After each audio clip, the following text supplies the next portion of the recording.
Good afternoon, everyone, and welcome to today's webinar, Sustainable Publishing, Where We Need to Go, hosted by the Book Industry Study Group. I'm Brian O'Leary, Executive Director of the Book Industry Study Group, and we're really glad that you could join us today. This actually is the fifth of 7 different sessions that we're doing as part of our virtual annual meeting of members. That was originally scheduled for April, then postponed to September, and then in view of the pandemic, converted to a set of virtual discussions. The last 2 sessions, which will both take place on September 11th, include the BISG Industry Award Celebration, where we're going to be recognizing 3 different individuals with awards that were to have been given in April. That will be at 1 p.m. And at 3 p.m. that afternoon, we'll be talking with BNN CEO James Daunt, both about the company and his view of the industry, as they have a little bit more than a year under their belt. All of these sessions, all 7 of them, are brought to us courtesy of Bowker, which has generously sponsored the series and made it possible for us to bring it to the industry as a whole without charge. Today's webinar is going to be moderated by Andrew Savikas, who's Chief Strategy Officer at getAbstract, BISG member. In addition, Andrew serves as chair of the BISG Board of Directors, a role he took mid-year last year and is in the middle of a 2-year term.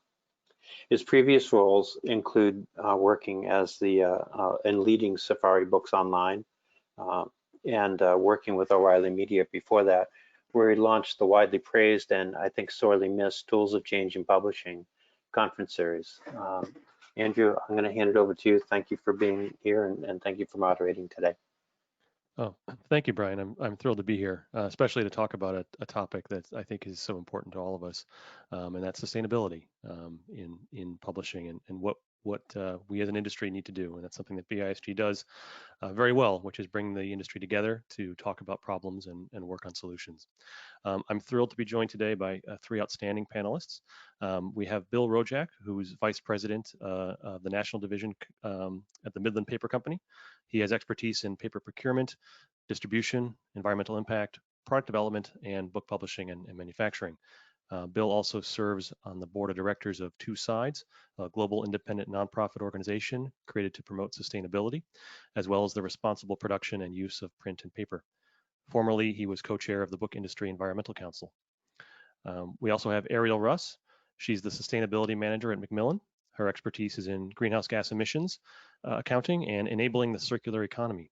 Prior to joining Macmillan, Ariel earned her Master's of Environmental Management from the Yale School of the Environment and worked for Danone and Aramark.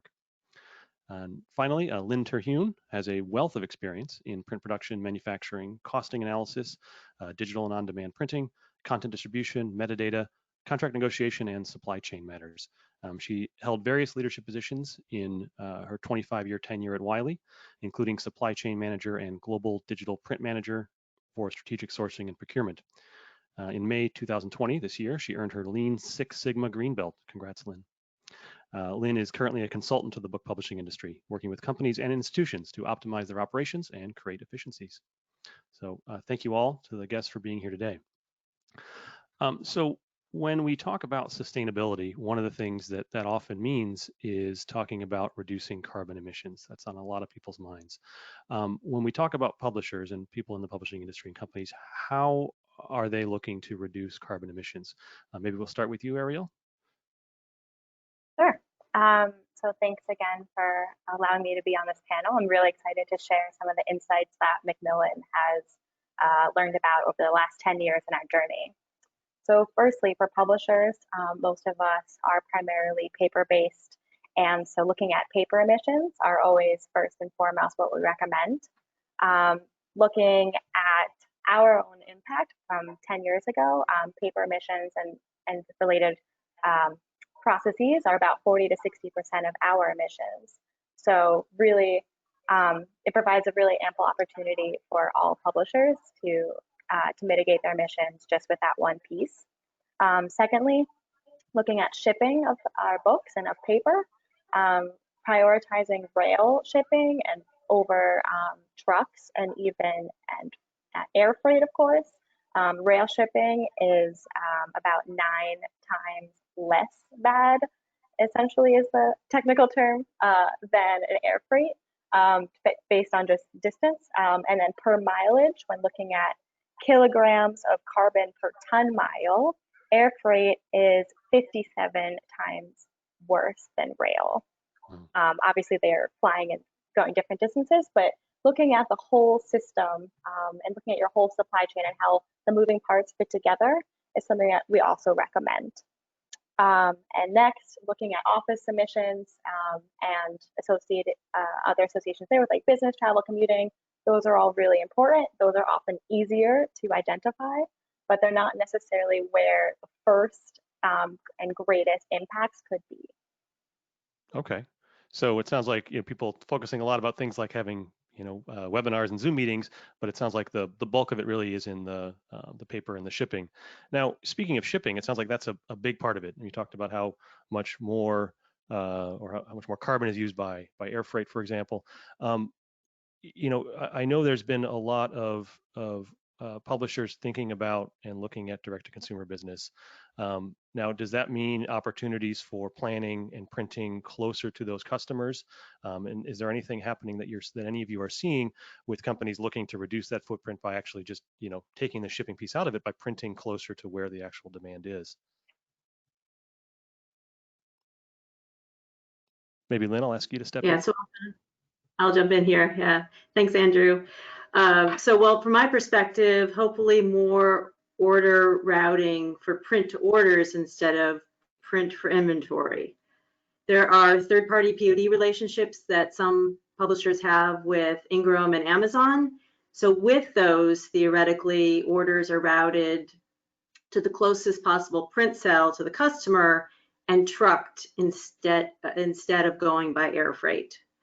Certainly Amazon and Ingram have print facilities to cover North America to minimize carbon emissions and deliver to the customer quickly.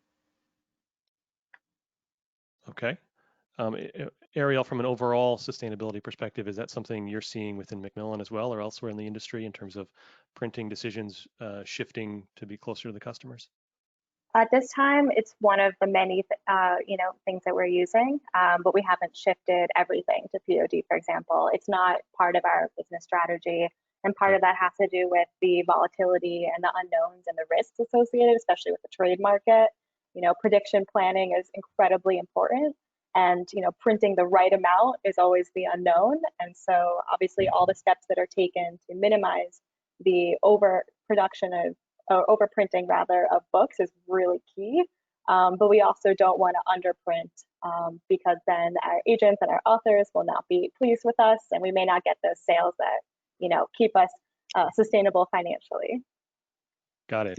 And Lynn, yesterday when we were talking to prepare for this session today, something that came up was the talking about the cost differences between print on demand and printing offset.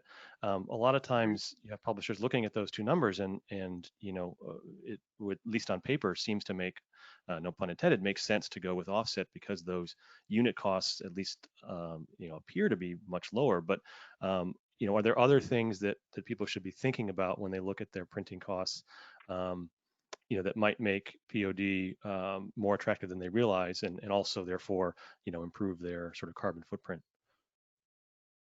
Right, yeah, definitely, Andrew. So in my experience at Wiley, publishing leaders are finally starting to get more comfortable with POD and look at fully landed costs, but they're getting more comfortable with POD quality, all the costs associated in different models and opportunities. But those fully landed costs, more publishers have to make sure that they're including, when they compare costs offset to POD, they have to make sure they're including any additional admin costs to a print inventory model, make sure that they're including obsolescence. So that would mean, when a print to order model, you're printing to the exact quantity. In a print to inventory model, you're estimating that quantity, so there could be some obsolescence risk there. And then, are there any extra shipping costs? Are there any extra storage and pick pack costs? So really looking at the total landed cost of getting a book to your end consumer. Great. Thank you. So we're talking a lot about printing here. Obviously, we should probably talk about paper. So, Bill, I'm curious from your vantage point, what are paper companies doing to, increase efficiency and reduce waste, as part of the process? Well, not unlike in the publishing supply chain, just in general, the focus has been on reducing waste as a function of just reducing overall cost. And that's never going to change. I would say that the story of the carbon footprint as it relates to paper inside of book publishing has gotten good press over the course of the last 10 years for being far reduced. If you go to page 4 on that statement, a fair amount of that is because, well, there's been such a reduction of print just in general, right? The paper usage inside of the book printing and publishing market. The major, Lynn and I had a funny discussion about this. I've become something of what we'll call a POD evangelist. I stole that from Lynn, and it sounds counterintuitive as a paper guy to be saying that I want to move toward the model that's going to have less paper consumption, but in the end, it's going to be that much more efficient. And if it makes it more efficient, it's going to make the publishing community more sustainable. Not just environmentally, but for my next 20 years, having a 10-year-old, I need 20 more years in this business. Having said that, there are a lot of challenges to it, and paper is different when you're now looking at this new model, the POD model, as opposed to the offset model.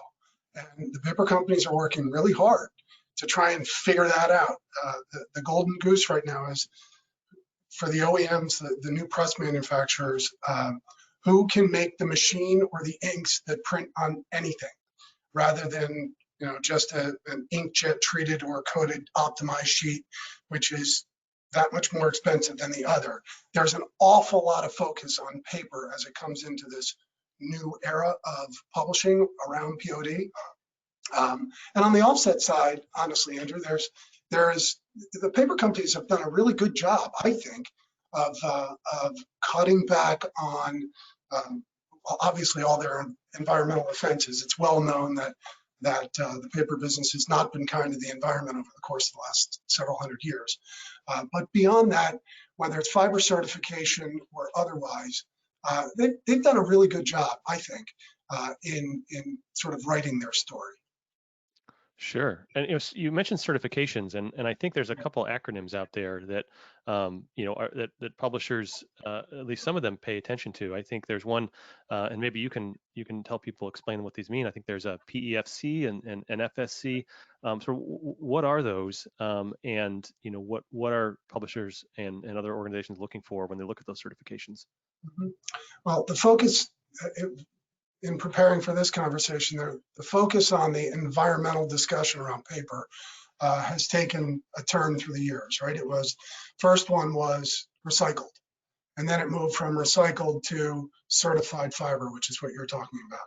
And then from certified fiber, it went to, let's talk about the carbon effect or impact to it. And that's a natural progression. The fiber certification bucket is an important one, and it's really talking about how do we manage the forest fiber itself effectively so that we're not pillaging the land. Now, remembering the paper companies view their fiber as a crop, right? They have to take care of the forest because it regenerates. If it doesn't regenerate, they run out of fiber and their business goes away. So the paper companies will tell you that this is it's a really critical step for them, and they therefore have taken great care of their forest lands. Many of them don't own their forest lands anymore, have sold them off mostly for economic reasons. But as you look at the three major certification schemes, really four, there's a CSA, which is the Canadian Standards Association. There's FSC, which I think most people know of, the Forest Stewardship Council. SFI, which is the Sustainable Forestry Initiative, and then PEFC. I know I'm being tested on this, right? It's the Program for the Endorsement of Forest Certification. Do I have that right? I think somebody's Googling that right now, I'm sure. They tend to be regional. FSC is a global certification scheme, same with PEFC. obviously the Canadian standard is for Canada and SFI is for North America. Each has its own nuance, each is important, but their end game is the same, and that is we want to make sure the forests are being taken care of and the people inside of the forest are also being taken care of, that their land isn't being ripped away from them. Okay, thank you, Bill. And Ariel, I saw you nodding a little bit along the way there. Do you have a perspective on the sort of those certifications, and is there the relative importance of those that either you at Macmillan or what you think other publishers should be asking and thinking about when looking at paper? Yeah, absolutely. Macmillan is a strong supporter of third-party sustainability certifications. We are agnostic as to which certification of the four we purchase.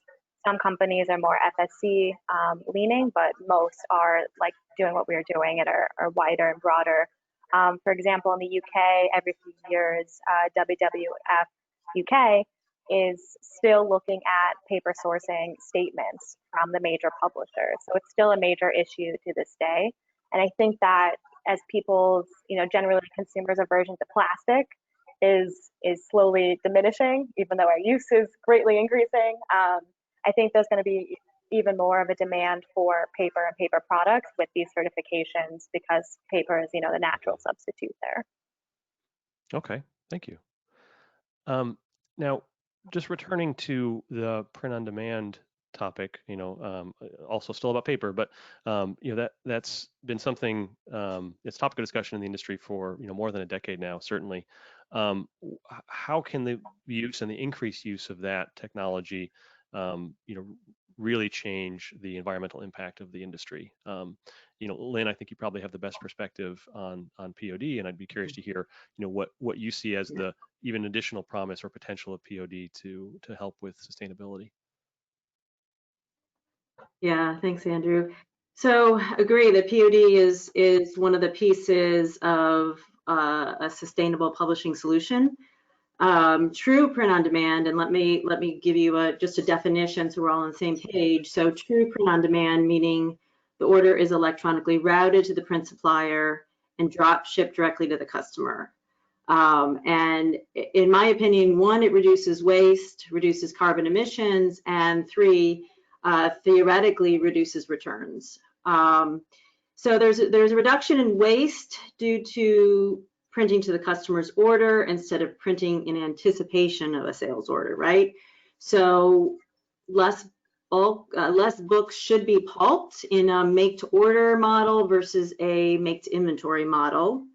So it's the old, the old model is print then sell. And so that's a speculative model, and the new model, well, POD included, being the new model, is sell the books, get that sale in, and then print and deliver to the customer. So carbon emissions are reduced in a POD model because the book theoretically should travel less miles.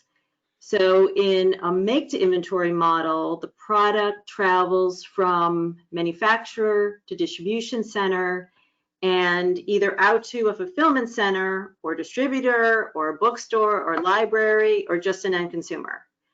But POD cuts out 1, 2, or even 3 legs of that journey. So I think it reduces carbon emissions. POD also reduces returns because theoretically the customer is ordering a bespoke product for themselves. Now, I'm not saying that POD completely eliminates returns, but in my experience, returns are reduced by at least a few percentage points based on the average returns rate that we know plagues the industry today. Mm-hmm. Okay. Speaking of returns, you talked about pulping, and that's obviously, it sounds like that's a big part of this, is that you've printed something, potentially shifted to a warehouse and even to stores, and then you have to ship it back and then deal with the pulping. Is there anything that we can look at in terms of alternative ways to handle, those the books that would otherwise be pulped or may well be pulped? Are there, I guess, other things to think about in terms of recycling those? I think, Bill, I think you've been involved with, thinking about some ideas there, and I'd love to hear a little more about what the considerations are and even what the opportunities are to maybe improve the way we're handling books that do need to be recycled.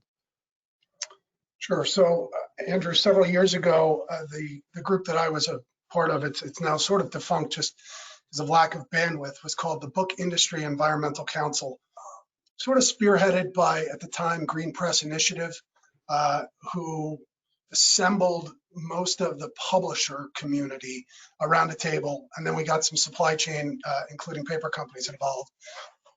And then we took on certain projects, and among them was a good, strong look at how do we address the fiber that is part of what Lynn says is the plague of the book publishing world, and that's returns.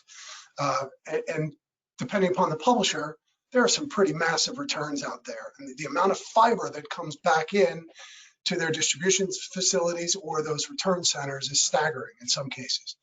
It's better now than it was. We were trying to find an updated statistic. So I offer for everybody listening in here, if anybody knows the updated statistics as an industry, I think all of us on the call would be interested in finding out what those new returns numbers look like. I think the old standard. Yeah, so Bill, hang on a second. So, yep, go sorry, ahead. I can hear you. Yep. Oh, sorry. So Brian helped me out a little bit, and I did tap an industry colleague. So, I mean, we all agreed that low 20% was, pre-COVID industry standard, depending on the book type. But that COVID is helping that returns problem out. And this one colleague contributed that he thought it was down, returns rates are down to 12 to 15% right now. There you go, which is great. But it's still a problem. It's still a waste center. And so what I looked at strong as part of this group and with a couple of other customers was, could we somehow harvest, if you will, that returned fiber, and then perhaps in a circular way bring it back to the same paper mills to remake recycled paper for them to produce new books. And what we found was that it was challenging. The idea, I think, the concept is strong, but how far that fiber has to travel, and really most importantly, how we get it segregated into its correct bucket, debound, and then from whatever pail it ends up in back to the mill, and that distance that fiber has to travel economically is a problem, and in many cases logistically is a problem. But the concept is there, and if this industry as a whole could put our head around it to try and figure that out, I think it's worth talking about. Great.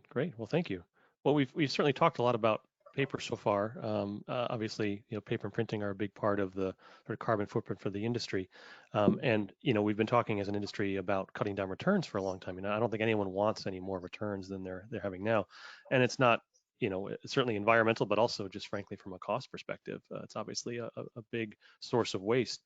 Where else should the industry be looking for sustainability practices that have that sort of silver lining of it's going to be a cost-cutting measure and it's going to improve sustainability? So I don't, Lynn, do you have maybe any perspective on what companies are doing and where else they might be looking at for sustainability ideas? So a couple of quick things. So we talked a little bit about the returns issue. Seems that COVID's helping out, but as far as where else the industry should be looking, I believe that more forecasting tools to predict the first prints and reprints, so that we don't overcall or overestimate those printings, especially can be extremely wasteful when we overprint, right? Yeah.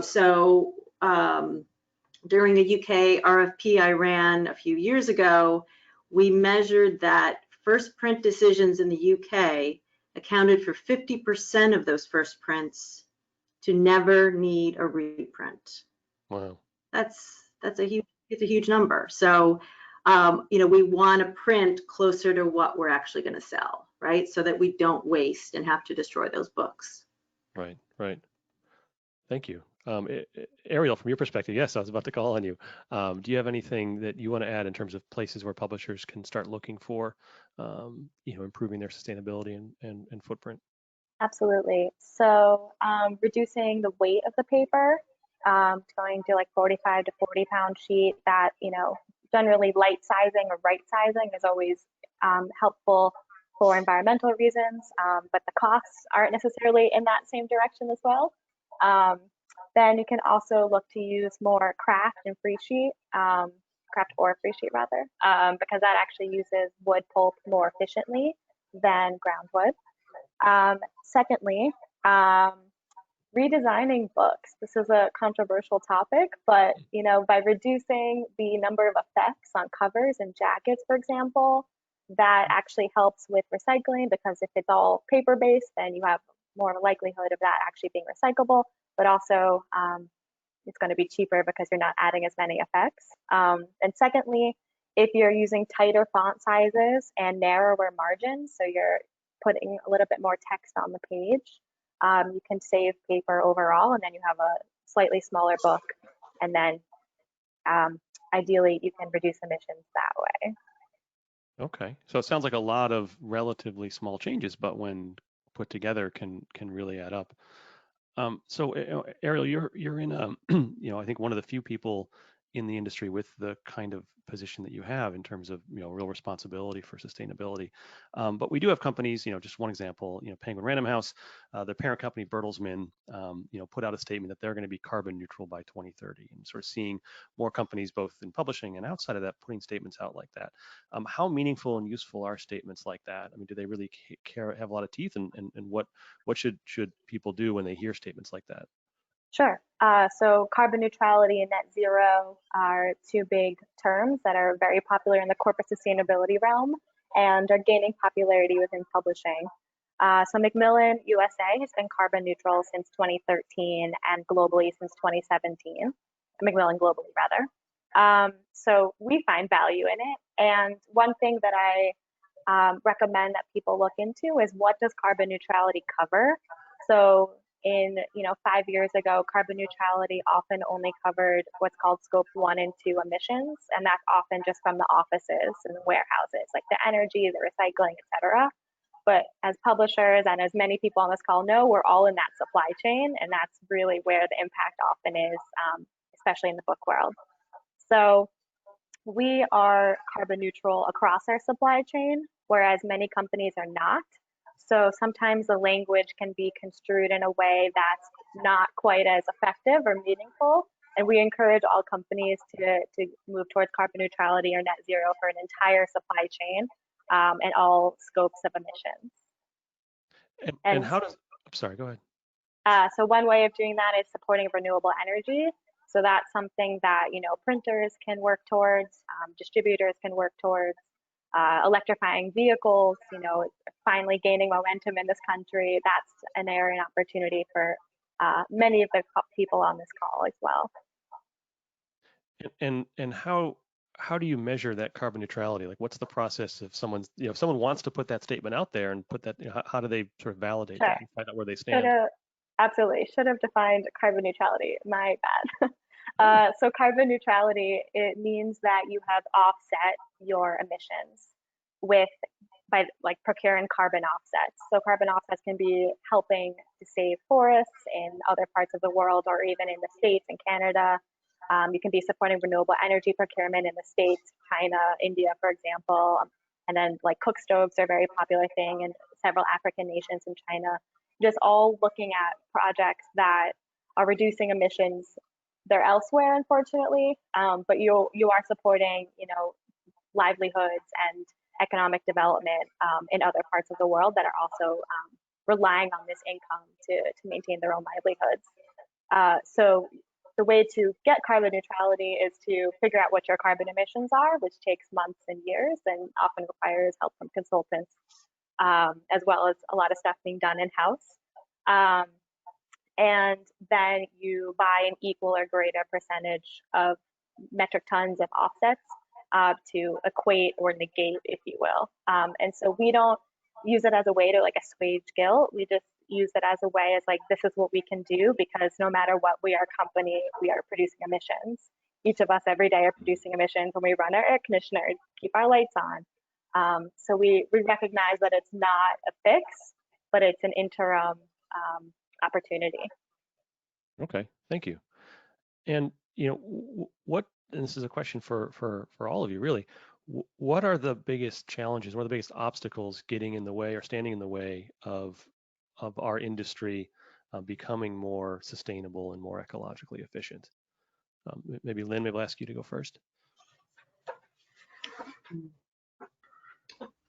Andrew, you bounced that one to me? Oh, yes, I sure did. I would say it's education, getting the word out, getting companies engaged in how to contribute and what to do. That's my best guess. Okay, thank you. Bill? I'm going to steal a line from Marco Bohr. There's another summit going on right now, parallel to this one, called the Inkjet Summit. And Marco Bohr was a keynote speaker yesterday, and he did a really nice job sort of outlining what the opportunity for Inkjet is and why. And part of what he started with was he said he really thinks that COVID-19 isn't going to be a new normal, but instead it's going to be a change agent for habit change. That it is changing our individual human habits. And it's not just in the US, it's everywhere. And I agree with that statement, and I'm applying it to our industry. And I think that's probably the thing that's been holding us back is our habits. And in some cases, bad habits or ones that we just think worked for a long time and are no longer applicable. But it's also where the opportunity lies. And going back to POD, direct to consumer has always been a concept, but we wanted to protect the brick and mortar stores. And of course we do, and we still do. But we've been forced to look otherwise right now as an industry. And that's changing our habits. And I argue that it might change them forever. Now, it's going to be an opportunity for everyone, but I think that habit is, all the way from what Ariel was saying earlier about changing the book, standardizing it, or changing some of the artwork or otherwise. There's great opportunity here that 8 months ago, I think we weren't talking about. Okay, thank you. Ariel? Yeah, adding on to what's been said, I also think that, there have been efforts to create a unified effort into reducing emissions and improving sustainability, but there hasn't been one that's, lasted or that's as comprehensive. So I think that that's a solid next step for the industry at large. Okay. Now, when Brian introduced me, he referenced the Tools of Change conference, which I sorely miss as well. But that brings me back to the days of the real kind of ebook explosion, and there was a lot of conversation about ebooks and digital books, and there's certainly some assertions made, and not without controversy, about is a digital book somehow more sustainable than a print book because it doesn't use paper, don't have to ship it, that sort of thing. And yet there's also questions about what about the device and the power that goes in there. Is there anything out there that any of you have seen that could help someone understand one way or the other whether that is is that part of the conversation about digital versus print? Does that have some impact on sustainability and choices that publishers can make? Ariel, should we hand the ball to you?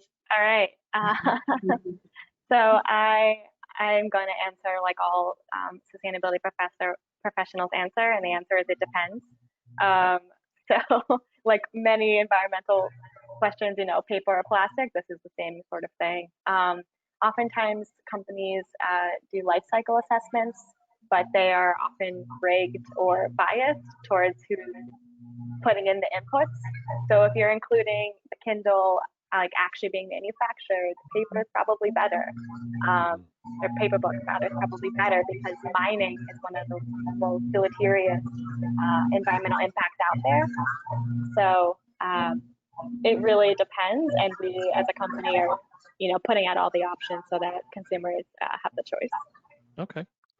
I'm thinking about those, it's the people you see the email signatures that say like, consider the environment, don't print this.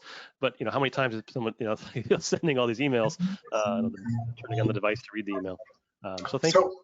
So Andrew, I'll jump in as Please. also obviously a paper advocate or evangelist. Years ago when I started getting involved in some of the environmental discussions with the paper companies, somebody said to me, do you know what would happen to our forests if we didn't manage them sustainably and make, in theory, some sort of forest product out of them? And they quickly answered, they become strip malls, right? And I'm thinking to myself, well, there is truth in that, like I said earlier, the paper companies manage their fiber as a crop because they need it. It's important. And that's not just the paper companies. It's all the lumber companies, it's all the forest products business as a whole. Now, are there still some bad operators?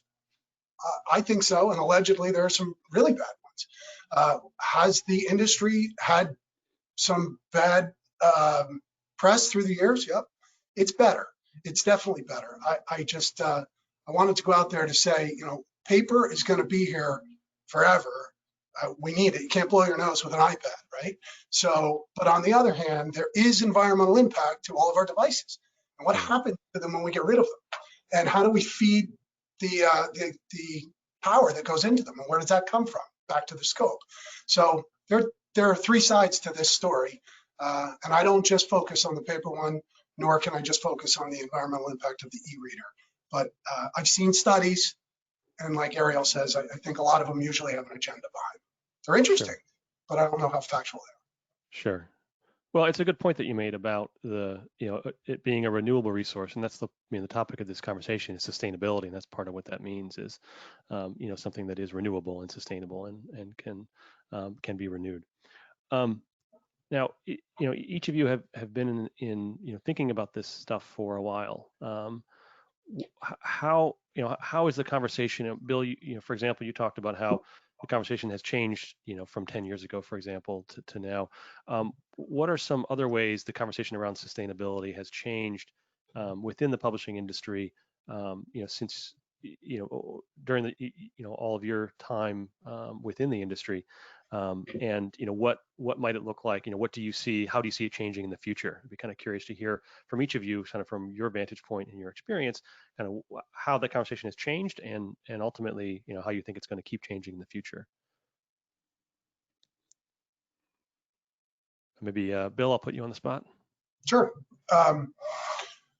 Well, clearly, years ago, this was a recycled discussion. It was about post-consumer waste, and I have a lot of opinions on post-consumer versus post-industrial versus pre-consumer waste, and the merits of each, and the labels and whatnot. But the conversation has since expanded mercifully to include carbon, and I think that's a really important discussion, and one, to Ariel's point, that we really need to look at Scope 3.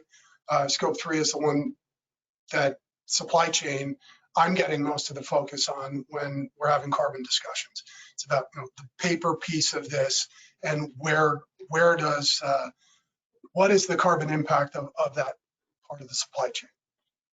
The next part of sustainability that I'm seeing, and we talked about it briefly, is that it's moving toward people. The discussion is whether it's diversity, whether it's about how employees are treated, and so on. It's not really an environmental attribute for this discussion, and the three of us decided that we wouldn't bring it up. But I do think that if you talk about the focus of chief sustainability officers inside major corporations now, the focus is equally on employee treatment as it is all the rest of the environmental aspect of sustainability. And I think that's not changing. Okay, thank you, Bill. Yep. Maybe Ariel? Sure. I think in this COVID era, especially, our businesses have changed in that we're not commuting, we're not traveling. We send so many authors out all over the country and world to do talks. So it'll be interesting to see what what the impacts are long term, not just for the next year, and just in terms of how our business model is essentially flipped in terms of our marketing and engagement with our consumers, or customers rather. So I think that will be interesting as something that hasn't been brought up during this discussion so far. Okay, thank you. And Lynn, you've spent 25 plus years really thinking about and looking at printing and supply chain. How have you seen the conversation evolve around sustainability within publishers? Yeah, so a few years ago, I was part of a sustainability committee with the corporate communications person, with our paper director, and unfortunately it was dissolved. And as we were talking yesterday, I don't think there are many publishers that have a role like Ariel has. So hopefully, and maybe because of this webinar, publishers will be more engaged and will look to what they can do to create a more sustainable supply chain. And I'm also looking to the future, hoping that that companies will measure, really get their hands around how many miles a physical book travels and what they can do to improve that and make that more sustainable and reduce carbon emissions. And is there something else besides POD that we can do? So kind of take a deep dive into the problem and see if there are any other solutions. Okay, it's a good point you made about Ariel is in a what so far is a relatively unique role within the publishing industry. Why do you think that and maybe I'll turn it to you, Ariel. Why do you think that you're you're one of the few, and what should companies consider if they're thinking about putting a role in place like yours to think about these issues? Sure. So Macmillan is very fortunate to have a CEO who's incredibly empowered and loves the environment. It is one of our corporate goals, and that's incredibly rare in the world, even in the corporate world, to have sustainability be up that high. And I think that leadership is always first and foremost what's needed. If there's no leadership, like, you're going to have an environmental sustainability team that's more likely to disband, unfortunately. And I think starting with leadership and fully understanding that, we can work together across the industry pre-competitively to minimize our environmental impacts. I think that that's really the next steps. And doing so, you can share learnings from each other. You can share best practices when possible to really get to the root of those problems and the heart of the supply chains and the heart of those pinch points, because many of us in the industry are sharing those same problems. So learning more about what your company can do and really investing, time and resources is key. Yeah, absolutely. Yeah, it reminds me, your point about it needing to have support of leadership right from the top. It reminds me of a time when, publishers were rushing to hire a chief digital officer or a VP of digital, and that was supposed to sort of take care of this whole digital thing. But the ones who really succeeded and made the transition and made the changes necessary were the ones where it was really, it was something that was championed from the top. Yeah, absolutely. So for attendees, we'll certainly going to leave some time to respond to your questions. So please feel free to put your questions in the chat. Brian's going to collect those. We'll offer them to the panel in just a few minutes. But just as a to sort of wrap up the main discussion, I'd like to kind of go around the table here and kind of ask, what can we do to foster a wider and more serious supply chain discussion about sustainability? And in particular, what role can an organization like BISG and its members play in facilitating that kind of discussion? Maybe Bill, I'll ask you to take the lead first. Of course, you got me with the lawnmower going in the background now. Let's just play it all funny. Sorry about that, but that's okay. I tell you, I think association work is critical. And BISG being, just a terrific organization for that. I'm involved in BMI, the Book Manufacturers Institute, as well as obviously Two Sides, getting everybody at the table, not just to understand, but listen to those best practices and what's being done, what challenges have been presented. It's critical, and the opportunities are almost, in my opinion, almost endless. It's what keeps my job. I'm not just hawking paper. It's what keeps my job sort of interesting and engaging because it's emerging. Every day is different. I'm excited for call it the environmental and sustainable future of publishing, because I think there's a lot of potential good things to happen to it. POD being just one of them, as Lynn mentions. Great, thanks, Bill. Well, Lynn, on that note, I'll ask you the same question. Well, it sounds like if we don't have one already, and I don't think we do have one in BISG, it sounds like we need a sustainability committee, Brian, on the BISG. But I agree with Bill. The outreach and participating in committees is key. I enjoy sitting on the supply chain committee for BISG. But I encourage more folks to join BISG, to join any of the BISG committees, and ensure that every part of the industry is represented and heard. BISG can be a sounding board for market trends and industry happenings. They can create use cases, education, industry outreach, and create more webinars like this. I know because of the taking the annual meeting to virtual, Brian has supported, and the BISG supported all of these webinars. And the latest group of webinars have been fantastic. So thank you, Brian. Thank you, BISG. But I think there's more of these kinds of educational outreaches that we can do. Great, thank you, Lynn.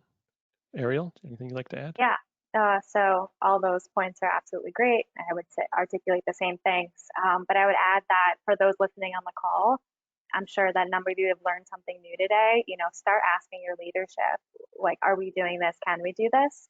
The more buy-in there is from middle management, especially, I think, and the more asking and conversation surrounding this, I think the faster we will get somewhere, because it really does take more than just a BISG leadership. It really has to be done, throughout the corporations. Okay. Brian, you're welcome to rejoin us if there's some questions from the audience. We'd be happy to bring them to the group. We have several actually, and great. Why don't I just start with the one is specifically for Bill, a question about do you see it, and maybe I can generalize this. The question was, do you foresee Ingram Spark offering sustainable paper options? But I think more generally, the on-demand publishing sector, is there an upside there that we haven't yet seen for sustainable papers? So the phrase sustainable paper is a little nebulous. I'm going to take it to mean recycled paper. And so to whomever is asking the question, if you want to follow up with me directly afterward, go for it. That goes for anybody listening. As far as recycled paper goes, it's tricky. In fact, it's very tricky when you get to post-consumer waste. It's inconsistent. There's an awful lot of contamination in it. And when you get into the POD models, the printing presses are less printing presses and more computers. And they're amazing computers, but the last thing you want to do to it is bring in some sort of a foreign variable to it, because it'll blow that machine up. You don't want to do that. Having said that, there's lots of discussion around all the certified fiber, and most of the papers that are running through them these days for the book market are being requested to be on certified fiber chain of custody. If they're not, you should ask for it. The recycle conversation's just tricky and getting trickier. I don't want to go down that road right now unless anybody else wants to. Again, I think that might be for something offline, but the focus for sustainable paper, the discussion, it's a good one. If it's not recycled, I think you're really focused on chain of custody. Yeah, so that it's as you've already outlined, as everybody's already outlined, there's a complexity in the answer that I guess it falls under. It depends. Right. Unfortunately, yes, it depends.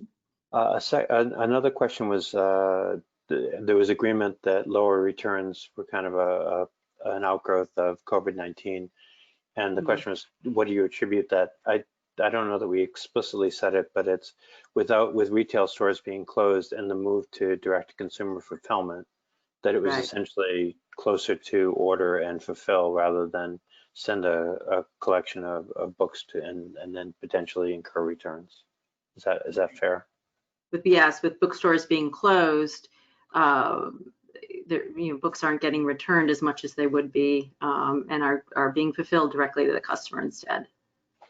Well, is that gonna just delay, when the stores reopen and some of them won't ever reopen, what happens to that inventory?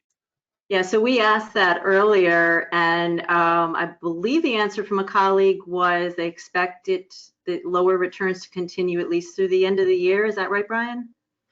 Correct.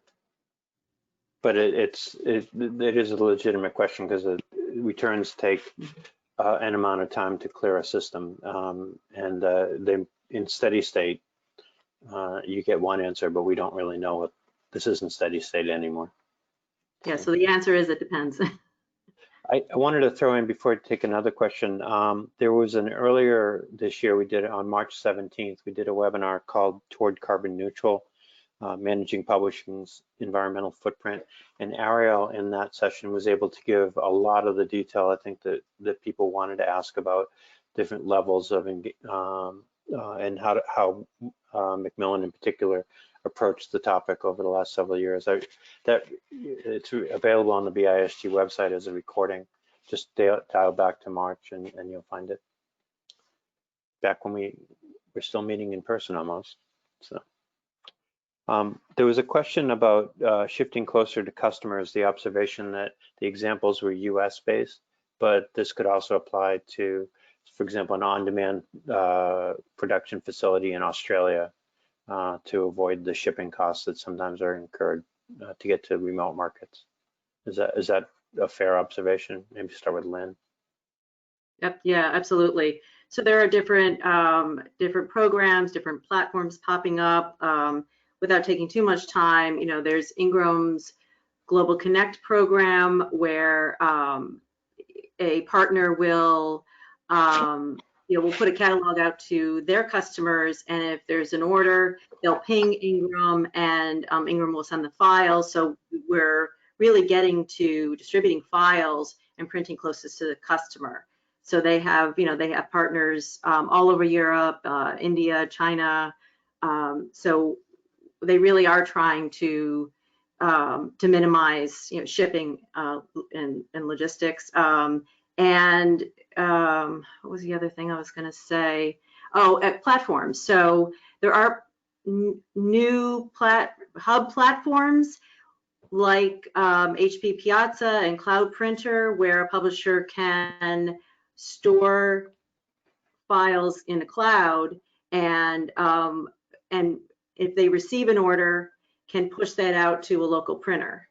So maybe there's been a lot of buzz around those kind of hub platforms in the industry, but I think that initiative is starting to take hold, and that's, again, that contributes to sustainable publishing, right? That kind of printing locally. There was a question that I think you fully answered. It came in around the same time as the conversation about leadership, and the question was about the importance of senior leadership. And Ariel, I think the 10+ years really of leadership within Macmillan did start with the senior team, and particularly with John Sargent, who just was convinced that this was a priority. Absolutely. You see it across the world in all industries where leadership changes their mind or decides that it's now a priority. So I think it's something that's needed further within this one. And maybe some of it can be bottom up, as you described a few minutes ago. If you've learned something new, ask around, try to probe a little bit within your own company. But ultimately, the goal is to convince the leadership team to adopt it as a priority. Absolutely, because a lot of times, you know, the executives are listening, or hopefully listening to the people that work for them. So, you know, this is an fantastic opportunity to see that come through. There was just a question. This is actually something that the panel may not have missed, but we had a conversation last Tuesday with Karina Urquhart from BIC, Noah Genner from BookNet Canada, and Graham Bell from Editor about what was going on in other markets. And the question here was, is there a way to use the work that's been done, particularly in the UK, on what they call the returns initiative to you know, adopt their better practices and implement it in the United States? That is something we're going to actively look at in 2020, really 2021 at this point. And what is that returns initiative, Brian? It's a 20-year-old effort to essentially coordinate across the supply chain and examine current practices and identify opportunities to reduce either over ordering in the case of a potential distributor or retailer, and overproduction on the part of a publisher. And they do a fairly good job of tracking it. They don't have a they feel like they've cut their overall returns by as much as half, although the measurement is difficult in this area. And they're also looking over a long period of time with many different actors in place at organizations like BIC. So, thank you. So we're going to go ahead, please. BIC also in UK has a green members brunch. So if your company is international like ours, it's a very good chance that they're already members, and their webinars are recorded because they're at 7 in the morning Eastern time. And I highly recommend those, as I've learned a lot from them as well. Yeah, there's one coming up, I think, on Thursday this week. So there's still time to register. And it's Thursday, as you said, Ariel, at 7 a.m. So there's never a conflict, or almost never a conflict. And that was through BIC? Yeah, it's a BIC webinar. BIC is actually talking with BookNet and BISG, and we probably will be able to announce at least a memorandum or a cooperation agreement to share information in this area going forward, but we're still trying to work out the details. It's nice to be able to look outside the United States to other organizations who are sometimes we're a little bit ahead of the curve, particularly with respect to metadata. But it's also nice to be able to learn from them, and this is a good area which we will.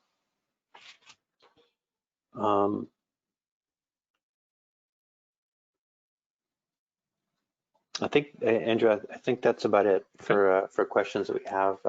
Most of the others have been answered through the conversation that you've led. Okay, great. Well, thank you. If anyone has follow-up questions, you're certainly welcome to reach out to myself or Brian. It sounds like the panelists are open for outreach as well. So I want to thank, first of all, thank the audience for tuning in and for reinforcing how important this topic is, and for taking your time today to join us. And I'd like to thank the panelists. Thank you, Ariel and Bill and Lynn, for your time and your expertise and your energy. It's obviously a topic that all three of you care deeply about, and it's great to have you as part of the voices in the industry, trying to help put us on a more sustainable path forward. So thank you all. I really appreciate it. Thank you all for attending. And Brian, thank you for hosting. Thanks, Andrew. Thank you. Thank you.